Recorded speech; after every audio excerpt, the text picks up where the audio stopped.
नमस्कार दोस्तों, आज अपन बात करेंगे दूध का सेवन सही तरीके से कैसा करना चाहिए और साथ में ही दूध से दही, छाछ, मक्खन, घी बनाने का सही तरीका क्या है। प्राचीन समय में आज से 200 वर्ष या उससे पहले जो अपनी प्रकृति के साथ जुड़ी विज्ञान थी, ग्रामीण संस्कृति व सभ्यता में वो एक जीवन शैली थी।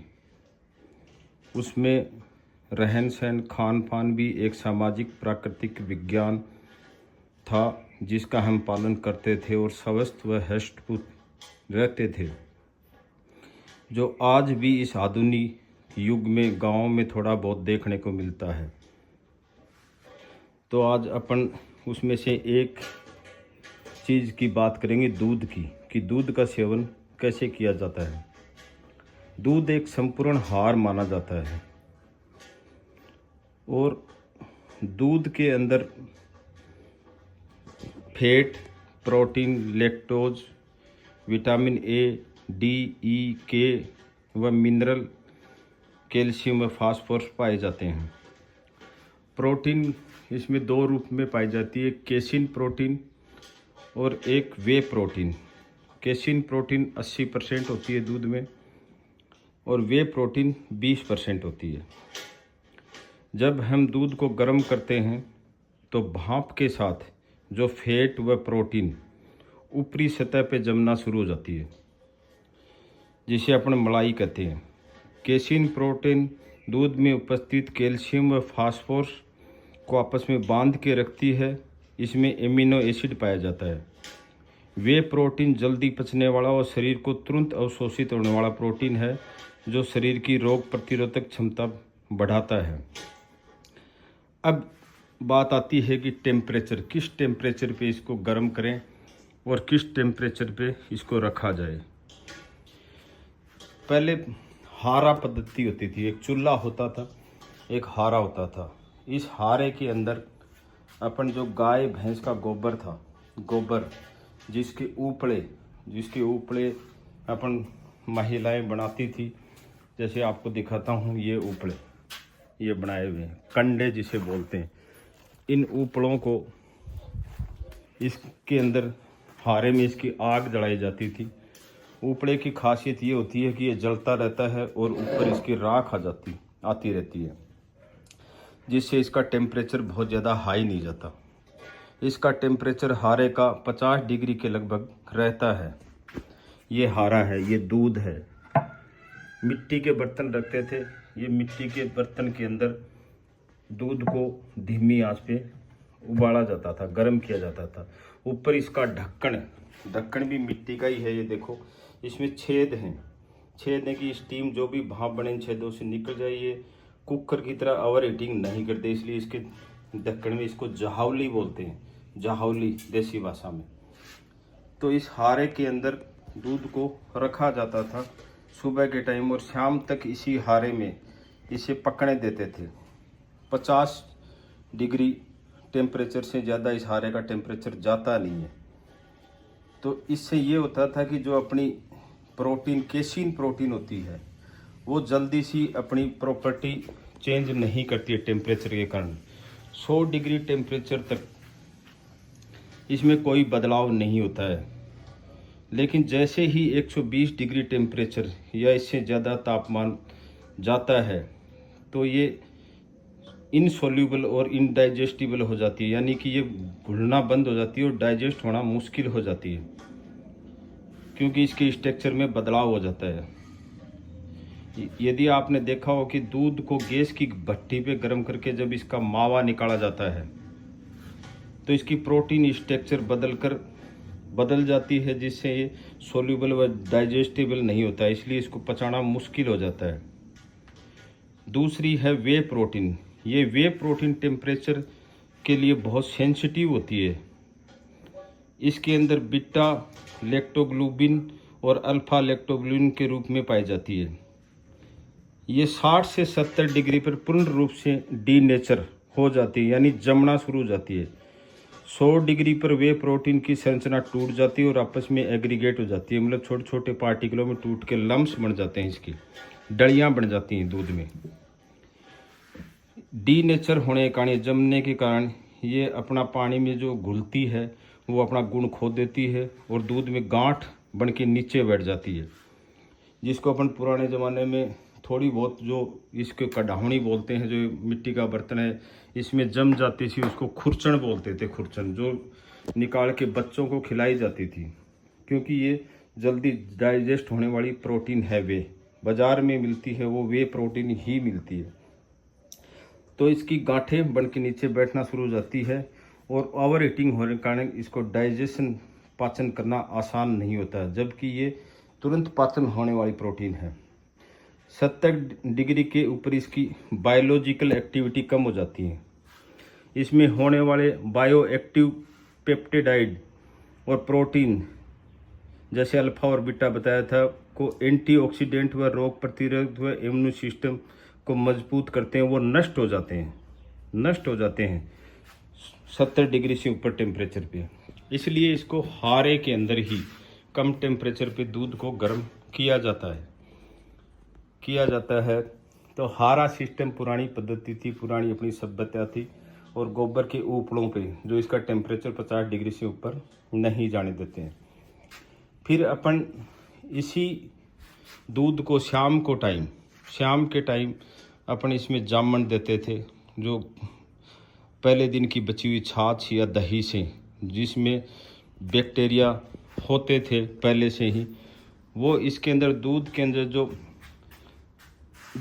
जो शर्करा पाई जाती है लैक्टोज के रूप में, उस शर्करा को डाइजेस्ट करके फाड़ देते हैं और उसको एसिड बना देते हैं। वो एसिड से दूध दही में जमना शुरू हो जाता है, और दही के अंदर जो ये केसिन प्रोटीन ही जमती है, वो दही में चली जाती है, और फैट जो कंटेन है, जो वसा है, वो ऊपर आ जाती है।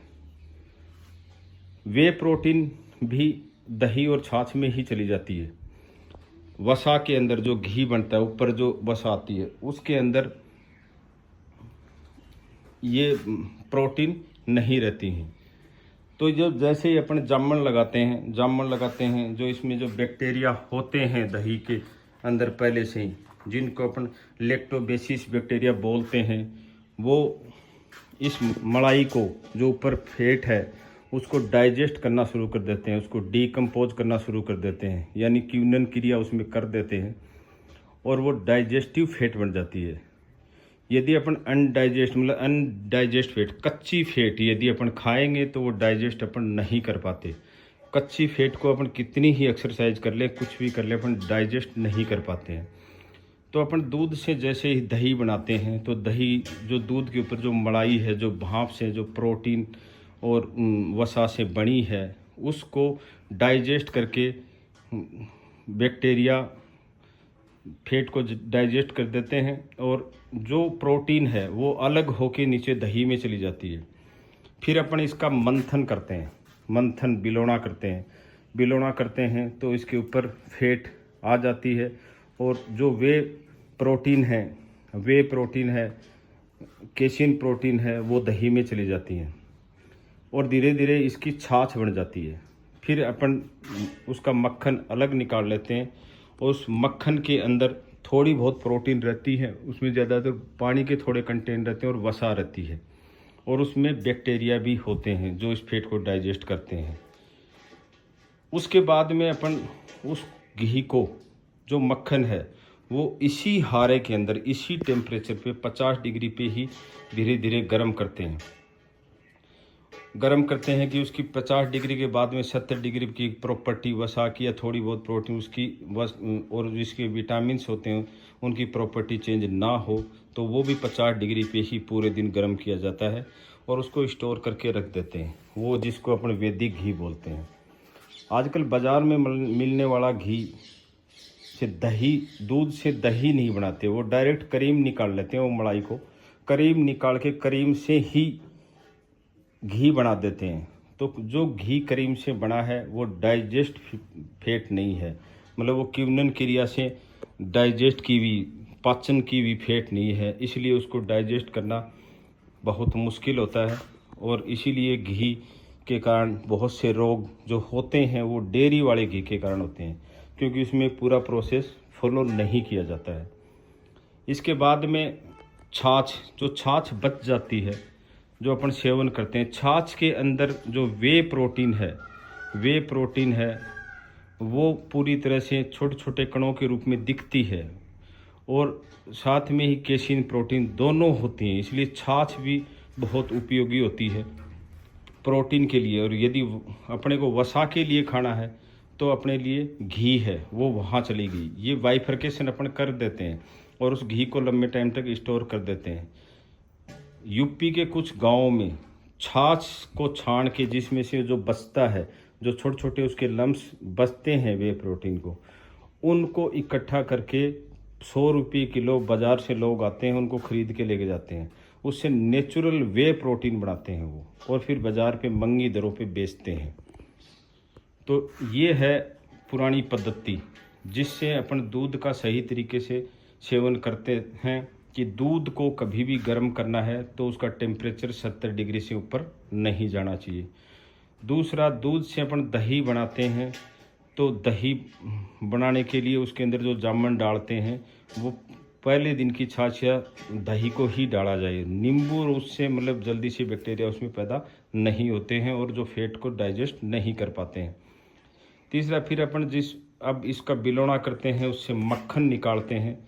उस मक्खन को भी 50 से 70 डिग्री पे ही गर्म करके घी बनाना चाहिए, जिससे उसकी प्रॉपर्टी जो भी प्रोटीन है, जो उसके अंदर वसा है, विटामिन्स हैं और भी मिनरल हैं, कैल्शियम है, फास्फोरस है, तो ये आपस में टेम्परेचर ज़्यादा होने के कारण इनकी स्ट्रक्चर टूटे नहीं और बॉन्ड नहीं बनाए, अपनी प्रॉपर्टी चेंज नहीं करें, तो वो ही शुद्ध घी माना जाता है।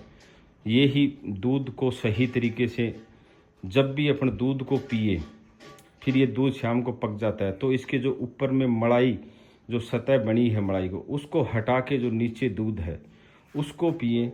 उसमें नीचे वाले दूध में आपको वे प्रोटीन मिल जाएगी जो आपको डाइजेशन करने में बहुत आसान होगी। यदि आप मलाई मिक्स करके दूध पिएंगे तो वो अनडाइजेस्ट फैट है, उसको आप डाइजेस्ट नहीं कर पाओगे। यदि आपको मलाई खानी है तो दूध से जब दही बनता है और दही को जब अपन मंथन करते हैं, जब वो आधा मंथन हो जाता है उस टाइम उसमें से वो निकाल के पिए, जिसको दुनिया का सबसे ताकतवर लिक्विड फूड माना जाता है। उसको अदबिलोया दही बोलते हैं, उसको खाओ क्योंकि उसमें डाइजेस्ट फैट भी है, उसके अंदर वे प्रोटीन भी है, उसके अंदर केसिन प्रोटीन भी है, उसमें विटामिन भी हैं, ए डी के सब विटामिन्स भी हैं, उसमें मिनरल भी हैं, कैल्शियम और फास्फोरस, तो वो खाओ। वो दुनिया का सबसे पावरफुल लिक्विड फूड माना जाता है। तो दोस्तों ये है पुरानी पद्धति, इस हिसाब से आप सेवन करोगे तो आपको कभी दूध नुकसान नहीं करेगा, दही नुकसान नहीं करेगा, घी नुकसान नहीं करेगा और आपको कोई हार्ट से संबंधित या हेल्थ से संबंधित डिजीज नहीं होंगी। धन्यवाद दोस्तों।